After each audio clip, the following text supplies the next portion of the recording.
दोस्तों, बॉलीवुड खुल्लम खुल्ला के एपिसोड नंबर 2 में आपका स्वागत है। और आज इस एपिसोड में कुछ ऐसी खबरें हैं जिनको सुनकर आपका दिल गार्डन गार्डन हो जाएगा, आप मोर की तरह नाचने लगोगे। लेकिन अगर अभी तक आपने मेरा चैनल सब्सक्राइब नहीं किया तो कर लो, और घंटी नहीं दबाई तो जरूर दबा दो। देखो भाई, आप घंटी नहीं दबाओगे तो आपको नहीं पता चलेगा जब मैं नया वीडियो डालूंगा। ये बात तो आप सभी लोग जानते हैं कि मैं इंडिया छोड़कर आ गया हूँ, मुंबई छोड़कर आ गया हूँ और अब मैं लंदन में रह रहा हूँ। लेकिन बहुत सारे लोग ये पूछ रहे हैं, भाई साहब आप लंदन में कहाँ हो, हमें आपसे मिलना है। तो मैं आप सभी को बता दूं कि मैं हाइड पार्क में रहता हूं। जिसको भी आना है आप घर पर आइए, कॉफी पीजिए और एंजॉय कीजिए, कोई प्रॉब्लम नहीं है भाई साहब। मैं किसी से डरता नहीं हूं, मैं डंके की चोट पे रहता हूं जहां भी रहता हूं। आज की सबसे पहली खबर है सानिया मिर्जा के एक्स हस्बैंड शोएब मलिक के बारे में। आप सभी जानते हैं कि कुछ महीनों पहले सानिया और शोएब का तलाक हो गया था। उसके बाद शोएब ने एक और किसी लड़की सना से शादी कर ली थी और आज की तारीख में मीडिया में भूचाल आया हुआ है। यह कहा जा रहा है कि शोएब मलिक अपनी दूसरी पत्नी के साथ भी खुश नहीं है, जबकि शोएब ने कुछ महीने पहले ही शादी की है। लेकिन इसके बावजूद भी शोएब ने फ्लर्ट करना छोड़ा नहीं है। खबरों में ऐसा बताया जा रहा है कि शोएब मलिक पाकिस्तानी एक्ट्रेस नवल सईद को मैसेज भेज रहा है और उसके साथ फ्लर्ट कर रहा है। मैं आपको बता दूं कि नवल सईद पाकिस्तान की एक मशहूर एक्ट्रेस है और नवल पाकिस्तान के किसी शो पर गई थी। वहां नवल से कोई सवाल किया गया फ्लर्टिंग के बारे में और नवल ने यह कह दिया कि कुछ पाकिस्तान के क्रिकेट प्लेयर्स हैं जो उनको मैसेज भेजा करते हैं। जब इसके आगे नवल से पूछा गया कि उनका नाम क्या है तो नवल ने किसी का भी नाम लेने से इनकार कर दिया। कहने का मतलब यह है कि नवल ने शो पर किसी भी क्रिकेटर का नाम नहीं लिया था, शोएब मलिक का भी नाम नहीं लिया था। लेकिन उस शो को एडिट ऐसे किया गया कि जब नवल से शोएब मलिक के बारे में पूछा गया तो नवल हंसने लगी।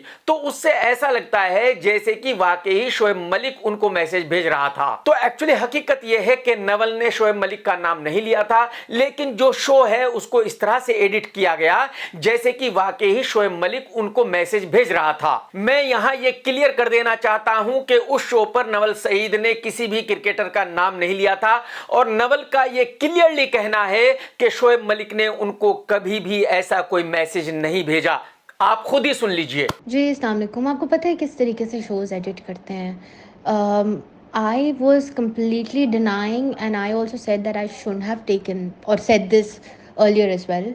और मैंने किसी का नाम नहीं लिया और मैंने बस बोला कि I mean people worship athletes, so people thought that I was trying to gain publicity. और उन्होंने बस हंसते हुए पार्ट मेरा जो है वो शोएब मलिक पे और उन पे लगा दिया। तो पीपल जबकि मैं डिनाई कर रही थी, I said I don't want to talk about it, it's a long gone story. और ऐसी कोई बात भी नहीं है, ऐसा कभी नहीं हुआ है that Shoaib has messaged me और approached me in any manner or form. आज की दूसरी खबर है प्रियंका चोपड़ा और उनकी बहनों के झगड़े के बारे में। वैसे तो मैं पहले भी एक बार इस बारे में बात कर चुका हूं, लेकिन आज थोड़ी और डिटेल में बात होगी। आप सभी जानते हैं कि प्रियंका चोपड़ा की कजिन सिस्टर्स हैं परिणीति चोपड़ा, मनारा चोपड़ा और मीरा चोपड़ा। बॉलीवुड में ऐसा माना जाता था कि परी और प्रियंका बहुत ही क्लोज हैं, दोनों एक दूसरे को बहुत ज्यादा पसंद करती हैं। तो जब परी की सगाई राघव चड्ढा से हुई थी, उस वक्त प्रियंका चोपड़ा अमेरिका से बाकायदा उनकी सगाई में शामिल होने के लिए दिल्ली पहुंची थी। लेकिन कमाल यह है कि जब कुछ महीनों के बाद परी की शादी हुई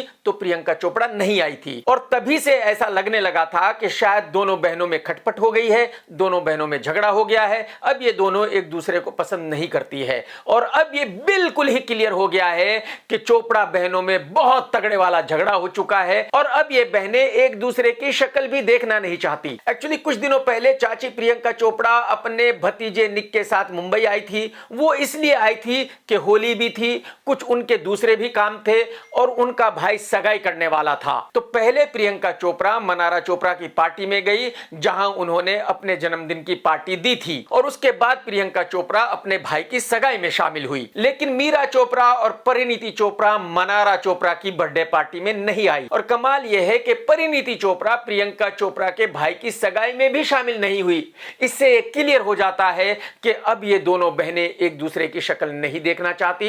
इन दोनों बहनों में बहुत बड़े वाला झगड़ा हो चुका है और टाटा बाय बाय हो चुका है सब कुछ। दोस्तों, आज की थर्ड खबर है गोविंदा के बारे में। ये तो आप सभी जानते हैं कि गोविंदा का कैरियर टोटली खत्म हो चुका है। आज की तारीख में गोविंदा को बॉलीवुड में कोई भी काम नहीं देता और ये भी आप सभी जानते हैं कि कुछ सालों पहले गोविंदा ने पॉलिटिक्स ज्वाइन की थी, जीत भी गए थे, एमपी भी बन गए थे। उसके बाद गोविंदा ने पॉलिटिक्स को छोड़ दिया था। ये ये कहते हुए कि ये बहुत ही गंदा काम है, ये अच्छा काम नहीं है। अब कुछ दिनों पहले गोविंदा ने शिवसेना पार्टी को फिर से ज्वाइन कर लिया था और ये बताया जा रहा था कि गोविंदा को टिकट मिलने वाला है, गोविंदा इलेक्शन लड़ने वाला है। लेकिन अब ये क्लियर हो गया कि पार्टी गोविंदा को टिकट नहीं देना चाहती, क्योंकि पार्टी को पूरा यकीन है कि गोविंदा हार जाएगा, गोविंदा जीतेगा नहीं। क्योंकि गोविंदा ऐसा आदमी है जो गरीबों से हाथ मिलाना नहीं चाहता। गोविंदा ऐसा आदमी है जो गरीबों के बीच में जाना नहीं चाहता। गोविंदा को ऐसा शक है कि अगर वो गरीबों के बीच में जाएगा, भीड़ में जाएगा, तो भीड़ में से कोई आदमी निकलकर उनकी हत्या कर देगा। तो कहने का मतलब यह है कि गोविंदा के साथ कुछ ऐसा ही हुआ है कि धोबी का कुत्ता न घर का न घाट का। दोस्तों, आज की फोर्थ खबर यह है कि लोनावला की पुलिस ने तकरीबन 15 से 20 लड़के लड़कियों को पकड़ा है एक बंगले से। ये लड़के लड़कियां वहां पोर्न फिल्में बना रहे थे और कानून के हिसाब से पोर्न फिल्म बनाना या पोर्न फिल्म को बेचना या पोर्न फिल्म को दिखाना बहुत बड़ा जुर्म है। लेकिन मेरी समझ में यह नहीं आता कि हिंदुस्तान का यह कानून सिर्फ हिंदुस्तानियों पर ही लागू क्यों होता है, ये सन्नी लियोनी पर लागू क्यों नहीं होता। सन्नी लियोनी कितने सालों से, आप सभी जानते हैं, मुंबई में रहती है। सन्नी लियोनी का एक वेबसाइट है जिस वेबसाइट पर वो आज भी पैसे चार्ज करती है, अपनी पोर्न फिल्म बेचती है, अपनी पोर्न फिल्म दिखाती है। तो अगर पोर्न फिल्म बनाना, पोर्न फिल्म दिखाना, पोर्न फिल्म बेचना एक अपराध है, तो फिर मुंबई पुलिस सन्नी लियोनी को अरेस्ट क्यों नहीं करती। इससे बिल्कुल साबित हो जाता है कि कानून वानून कुछ नहीं है एक्चुअली, जिसकी लाठी उसकी भैंस। कोई गरीब अगर कुछ करेगा तो उस पर कानून लागू होगा, और अगर सन्नी लियोनी ऐसा कुछ करेगी तो उस पर कोई कानून लागू नहीं होगा, क्योंकि सन्नी लियोनी कुछ राजनेताओं की दोस्त है, और जब वो राजनेताओं की दोस्त है तो भाई साहब पुलिस उस पर हाथ डाल नहीं सकती, ये क्लियर है। दोस्तों, आज की 5वीं खबर है तेलुगु फिल्मों के एक्टर विजय एनाकोंडा के बारे में। आप सभी जानते हैं कि इस लड़के ने एक हिंदी में फिल्म की थी जिसका नाम था लाइगर, जिसकी एक्ट्रेस थी अनन्या पांडे। वो फिल्म बहुत बड़ी सुपर डुपर डिसास्टर रही थी। हालांकि इस भाई को यह यकीन था कि ये बहुत बड़ा सुपरस्टार है और वो फिल्म बहुत बड़ी हिट होने वाली थी। जल्दी ही इसकी एक तेलुगु फिल्म रिलीज होने वाली है और उसी वजह से आजकल ये मीडिया से मिल रहा है।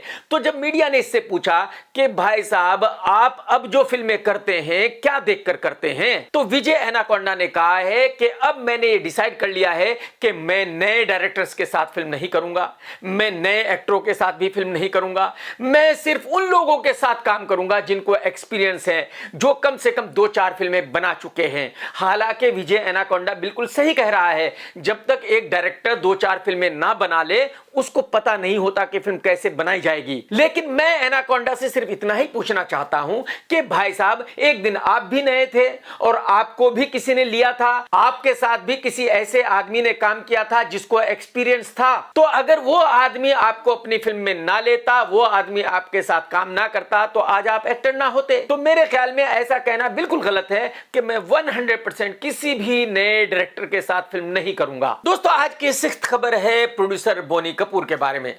आप सभी जानते हैं कि इसकी फिल्म मैदान ईद पर रिलीज होने वाली है और यही वजह है कि आजकल ये भाई मीडिया वालों से मिलता फिर रहा है, ये भाई अपनी फिल्म को प्रमोट करता घूम रहा है। उसकी वजह यह है कि अजय देवगन इस फिल्म को प्रमोट नहीं कर रहा है। अजय देवगन को पता है कि इस फिल्म का डिसास्टर होना तय है, तो वो अपना नाम इस फिल्म से जोड़ना नहीं चाहता। अजय देवगन अपनी फिल्म रेड 2 की शूटिंग कर रहा है लखनऊ में और बोनी कपूर अपनी फिल्म को खुद प्रमोट करता घूम रहा है। तो अब बोनी कपूर ने मीडिया वालों को बताया है कि सल्लू और गेंडा जैसे दिखने वाला अर्जुन कपूर बहुत बढ़िया दोस्त थे। सल्लू ने ही अर्जुन को बेसिक ट्रेनिंग दी थी, सल्लू ने ही अर्जुन का वजन घटवाया था, सल्लू ही अर्जुन को हीरो बनाना चाहता था। लेकिन फिर अर्जुन गेंडे ने कुछ ऐसी हरकत की जिसकी वजह से रिश्ता खराब हो गया। अर्जुन गेंडे ने सल्लू की पीठ में छुरा घोंप दिया, उसकी भाभी को पटा लिया और उसको ले उड़ा। और यही वजह है कि इसके बाद सल्लू ने बोनी कपूर की कोई भी फिल्म नहीं की। लेकिन बोनी कपूर का यह कहना है कि सल्लू मेरी बहुत इज्जत करता है और मैं भी उसकी इज्जत बहुत ज्यादा करता हूं। इस मेरे बेटे गेंडे की वजह से मेरा रिश्ता खराब हुआ है, लेकिन इतना ज्यादा खराब नहीं हुआ है कि सल्लू आगे चलकर मेरी कोई फिल्म करेगा ही नहीं। मैं उम्मीद करता हूं कि फ्यूचर में सल्लू कोई ना कोई मेरी फिल्म जरूर करेगा। दोस्तों, आज की 7th खबर है डबल ढोल की आयुष्मान खुराना के बारे में। आप सभी जानते हैं इंडिया में जल्दी ही इलेक्शंस होने वाले हैं और इलेक्शन कमीशन ने इस डबल ढोलकी को अपना ब्रांड एम्बेसडर बनाया है। हद देखिए, मतलब इलेक्शन कमीशन को कोई और नहीं मिला था, सिर्फ एक डबल डबल ढोलकी ही मिला था। तो अब ये डबल ढोलकी हिंदुस्तान के लोगों को जागरूक करेगा, हिंदुस्तान के लोगों से कहेगा कि भाई आप जाएं और वोट जरूर दें। आप अंदाजा लगाइए कि जिस डबल ढोलकी का ड्राइवर, ऑफिस बॉय, नाई, धोबी, कसाई, हलवाई भी उसकी फिल्म नहीं देखता, उसके कहने से हिंदुस्तान के लोग वोट कैसे देंगे? मुझे ऐसा लगता है कि इलेक्शन कमीशन को इस डबल ढोलकी को ब्रांड एम्बेसडर बनाने से नुकसान होगा, फायदा नहीं। क्योंकि जो कोई वोट देने वाला भी होगा वो जल भुनकर वोट नहीं देगा। वो कहेगा अगर ऐसा डबल ढोलकी मुझे वोट देने के लिए कहेगा तो मुझे नहीं देना है, भाड़ में जाओ। दोस्तों, आज की 8th खबर है KGF 2 के हीरो यश की नई फिल्म के बारे में। भाई साहब, इस फिल्म में इतनी लड़कियां हैं, मतलब लड़कियों की भरमार है। तो मुझे ऐसा लगता है कि फिल्म बहुत बड़ी डिसास्टर होने वाली है, क्योंकि जब भी किसी फिल्म में बहुत सारी लड़कियां होती हैं वो फिल्म हमेशा ही फ्लॉप हो जाती है। उसकी वजह यह है कि जो फिल्म का डायरेक्टर है वो तो बेचारा लड़कियों में बिजी रहता है, तो फिल्म बनाने में उसका ध्यान होता नहीं है, और यही वजह है कि वो वाहियात फिल्म बनाता है और फिल्म सुपर डुपर डिसास्टर हो जाती है। इस फिल्म में भी लड़कियों की भरमार है। इस फिल्म में कियारा है, करीना है, श्रुति हसन है और 2 नई लड़कियां हैं, और ये 5 लड़कियां तो वो हैं जिनके बड़े बड़े रोल्स हैं। ऐसी 5-7 लड़कियां और भी फिल्म में होंगी जिनके छोटे छोटे रोल होंगे। तो ये जो डायरेक्टर है ये तो बेचारा गया, इसको तो फिल्म बनाने के लिए टाइम मिलने वाला है नहीं। इसका मतलब यह है कि इस फिल्म को डिसास्टर होने से कोई बचा नहीं सकता। दोस्तों, आज की 9th खबर है फिल्म रुसलान के बारे में। अब आप ये कहेंगे कि भाई ये रुसलान कौन सी फिल्म है? ये भी एक फिल्म है जो जल्दी ही रिलीज होने वाली है। इस फिल्म का हीरो है सल्लू का बहनोई आयुष शर्मा, वही आयुष शर्मा जो छिले हुए मुर्गे की तरह दिखता है, जिसको एक्टिंग का ए नहीं आता और कहीं से भी हीरो नहीं दिखता। इस फिल्म का ट्रेलर रिलीज हो चुका है और मैंने भी देखा है, और इसको देखकर भाई साहब मेरी आंखों से खून निकल आया, मेरे कानों से धुआं निकलने लगा। मेरी समझ में नहीं आया कि ये ट्रेलर है तो क्या है, ये फिल्म है तो क्या है। मतलब जो डायरेक्टर है वो क्या बनाना चाहता था, प्रोड्यूसर को तो बेचारे को पता है ही नहीं। वो तो कोई नया आदमी है, उसको फंसाया गया है, उसके 30-40 करोड़ रुपए उड़ाए गए हैं। तो जाहिर सी बात है वो तो बेचारा प्लेन में बैठकर आया होगा, इस फिल्म के रिलीज होने के बाद चप्पल पहनकर ट्रेन में बैठकर वापस जाएगा। कहने का मतलब यह है कि इस फिल्म को आयुष का ऑफिस बॉय, ड्राइवर, नाई, धोबी, कसाई, हलवाई भी नहीं देखेगा। पब्लिक की तो बात ही छोड़ दीजिए भाई साहब। दोस्तों, आज की 10th खबर है संजय लीला भंसाली की आने वाली वेब सीरीज हीरा मंडी के बारे में। मेरे ख्याल में ये पहली वेब सीरीज है जिसके गाने इस तरह से रिलीज किए जा रहे हैं जैसे कि फिल्मों के गाने रिलीज किए जाते हैं। इस फिल्म का एक गाना रिलीज हुआ है और मेरे ख्याल में आगे भी 1-2 गाने रिलीज होंगे, और ये वेब सीरीज नेटफ्लिक्स पर जल्दी ही रिलीज होने वाली है। मैं आपको ये बता दूं कि इसका बजट तकरीबन 300 करोड़ रुपए है, यानी कि बहुत महंगी वेब सीरीज है। कहने का मतलब ये है कि संजय भाई ने नेटफ्लिक्स को दबा कर लूटा है। दोस्तों, आज की 11th खबर यह है कि अल्लू अर्जुन की फिल्म पुष्पा 2 का टीजर 8 अप्रैल को रिलीज होने वाला है। अल्लू ने एक पोस्टर रिलीज किया है और भाई साहब उस पोस्टर को देखकर ही हंगामा हो गया है। पब्लिक का कहना यह है कि इसका टीजर भी बहुत बड़ा होने वाला है, इसका ट्रेलर भी बहुत बड़ा होने वाला है और यह फिल्म ब्लॉकबस्टर होने वाली है। और यह बात बिल्कुल सच है कि यह फिल्म बहुत बड़ी ब्लॉकबस्टर होने वाली है। यह फिल्म कितनी भी अच्छी हो, कितनी भी बुरी हो, इससे कोई फर्क नहीं पड़ता। यही बात मैं फिल्म वालों को बताता हूं हमेशा कि भाई साहब ये जो फिल्म का बिजनेस है ना, ये गिमिक्स का बिजनेस है। इसमें कोई बहुत अच्छी कहानी वाली फिल्म हिट होगी ये गारंटी नहीं है, कोई बहुत ही वाहियात फिल्म बिल्कुल फ्लॉप हो जाएगी ये भी गारंटी नहीं है। किसी भी फिल्म के रिलीज का टाइम सबसे बड़ी चीज है। उरी अगर 5 साल पहले आती तो भी फ्लॉप होती, और अगर 10 साल बाद में आती तो भी फ्लॉप होती, लेकिन जब उरी आई थी उस वक्त ब्लॉकबस्टर रही थी। तो किसी भी फिल्म का एक सही वक्त होता है, किसी भी स्क्रिप्ट का एक सही वक्त होता है, और उस सही स्क्रिप्ट पर बनने वाली फिल्म उस सही वक्त पर ही रिलीज होनी चाहिए। उसके पहले रिलीज होगी तब भी फ्लॉप होगी, उसके बाद रिलीज होगी तब भी फ्लॉप होगी। दोस्तों, आज की 12th खबर है अजय की आने वाली फिल्म मैदान के बारे में। आप सभी को पता है कि इस फिल्म के तकरीबन 5-6 ट्रेलर्स रिलीज हो चुके हैं, सारे के सारे वाहियात हैं। आज तक भी इस फिल्म की कोई गर्मी नहीं बनी है, किसी को यह फिल्म नहीं देखनी है। लेकिन अब कमाल यह है कि इसका सेंसर सर्टिफिकेट आ गया है और यह फिल्म 3 घंटे लंबी है। कितनी? 3 घंटे लंबी। मुझे आप बताइए, अजय देवगन की 3 घंटे लंबी फिल्म कौन देखेगा भाई? फुटबॉल पर बनने वाली फिल्म को 3 घंटे बैठकर कौन देखेगा भाई। बोनी कपूर का यह कहना है कि भाई एनिमल तो 3.5 घंटे की फिल्म थी, तो मेरी 3 घंटे की फिल्म को लोग क्यों नहीं देखेंगे। बोनी साहब, उस फिल्म का हीरो था रणबीर कपूर और इस फिल्म का हीरो है अजय देवगन। जमीन और आसमान का फर्क है मेरे भाई। तो आपकी फिल्म को 3 घंटे कोई नहीं झेलने वाला। अभी भी वक्त है, इस फिल्म को 2 घंटे की कर दीजिए, नहीं तो ये फिल्म बहुत बड़ी डिजास्टर होने वाली है। दोस्तों, आज की 13th खबर है पेप्सी पन्नू की शादी के बारे में। आप सभी जानते हैं कि इस बेचारी ने अपने गरीब बॉयफ्रेंड से शादी कर ली है राजस्थान में, लेकिन कमाल यह है कि किसी भी मीडिया वाले ने इस शादी को कवर ही नहीं किया। कोई भी मीडिया वाला इस शादी के बारे में बात करने के लिए तैयार ही नहीं है। तो अब बेचारी पेप्सी पन्नू अपनी शादी का वीडियो खुद ही रिलीज कर रही है और खुद ही कह रही है कि मेरा वीडियो लीक हो गया है, मेरा वीडियो किसी ने लीक कर दिया है। अरे मैडम जी, आपका वीडियो कौन लीक करेगा? किसको पड़ी है आपका वीडियो लीक करने की, और कौन आपका वीडियो देखना चाहता है? अरे मैडम जी, ये वीडियो आपने ही बनाया था, आप ही रिलीज कर रही हैं, आप ही कह रही हैं लीक हो गया है। इसके बावजूद भी मीडिया को कोई फर्क नहीं पड़ता। इसके बावजूद भी कोई भी मीडिया वाला आपकी शादी के बारे में बात करने वाला नहीं है। आप मेरी बात मानो। आज की 14th खबर है नन्हे से मुन्ने से छोटे से एक्टर वरुण धवन के बारे में, जिसकी हाइट है 2.5 फीट 3 इंच, वजन है 50 किलो, छोटे छोटे हाथ हैं, छोटे छोटे पैर हैं, लेकिन इसके बावजूद भी एक्शन फिल्म कर रहा है। उसका मानना यह है कि वो शाहरुख खान से छोटा स्टार नहीं है भाई साहब। तो वरुण ने अपनी आने वाली फिल्म बेबी जॉन का एक पोस्टर रिलीज किया और कहा कि इस फिल्म की शूटिंग मेरे लिए सबसे ज्यादा मुश्किल थी। मुझे इस फिल्म की शूटिंग करने के लिए बहुत ज्यादा मेहनत करनी पड़ी और यही वजह है कि ये फिल्म सुपर डुपर ब्लॉकबस्टर होने वाली है। डेविड धवन के छोटे से नन्हे से बेटे वरुण धवन, मैं आपको ये बता दूं कि इस फिल्म को डिसास्टर होने से आपके अब्बा जी भी नहीं बचा सकते। बेटा, ये फिल्म 12 बजे रिलीज होगी, 3 बजे उतर जाएगी और इस फिल्म के साथ ही तेरा कैरियर खत्म हो जाएगा। लिख करके रख ले, क्योंकि KRK ये कह रहा है। दोस्तों, आज की 15th खबर है सिंगर अभिजीत भट्टाचार्य के बारे में। आप सभी जानते हैं कि बहुत बड़ा ड्रामा है, कोई ना कोई ड्रामा करता रहता है, न्यूज में आता रहता है। अब इसने एक बहुत बड़ा ड्रामा किया है। अभिजीत ने कहा है कि जितने भी हीरो हीरोइन पॉलिटिक्स में हैं वो सब बिकाऊ हैं, सब पैसे लेते हैं पॉलिटिक्स करने के लिए। इन सभी राजनेताओं में से कोई भी देशभक्त नहीं है। बॉलीवुड में अगर कोई रियल देशभक्त है तो वो सिर्फ और सिर्फ मैं हूं।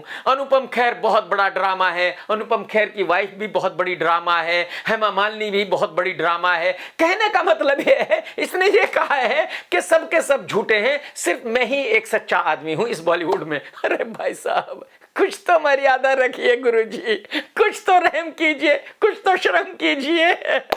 दोस्तों, आज की 16th खबर है एक्ट्रेस मंदिरा बेदी के बारे में। आप सभी जानते हैं कि ये लड़की शाहरुख खान की फिल्म दिलवाले दुल्हनिया ले जाएंगे में थी। तो अब आप अंदाजा लगा सकते हैं कि इस बेचारी की उम्र क्या होगी, और कोई भी एक्ट्रेस बूढ़ी होना नहीं चाहती किसी भी कीमत पर। यही वजह है कि मंदिरा ने सर्जरी कराई और सर्जरी कराकर ऐसी हो गई कि किसी को पहचानने में ही नहीं आ रही है। सब पूछ रहे हैं भाई ये कौन है, कोई नई एक्ट्रेस है क्या? है कौन, बताओ तो सही। अच्छा, मंदिरा ऐसी पहली एक्ट्रेस नहीं है जिसकी सर्जरी गलत हो गई हो, जिसने अपने फेस को बिगाड़ लिया हो। इससे पहले वानी कपूर ऐसा कर चुकी है और उससे पहले कोयना मित्रा भी ऐसा ही कुछ कर चुकी है। कोयना बहुत सुंदर लड़की थी और फिर उसने सर्जरी कराई, वो सर्जरी गलत हो गई। उसके बाद से आज तक उस लड़की को कोई काम नहीं मिला। तो मैं सभी एक्टरों से यही कहना चाहूंगा कि भाई साहब, जैसा आपको ऊपर वाले ने बनाया है वो बेस्ट है।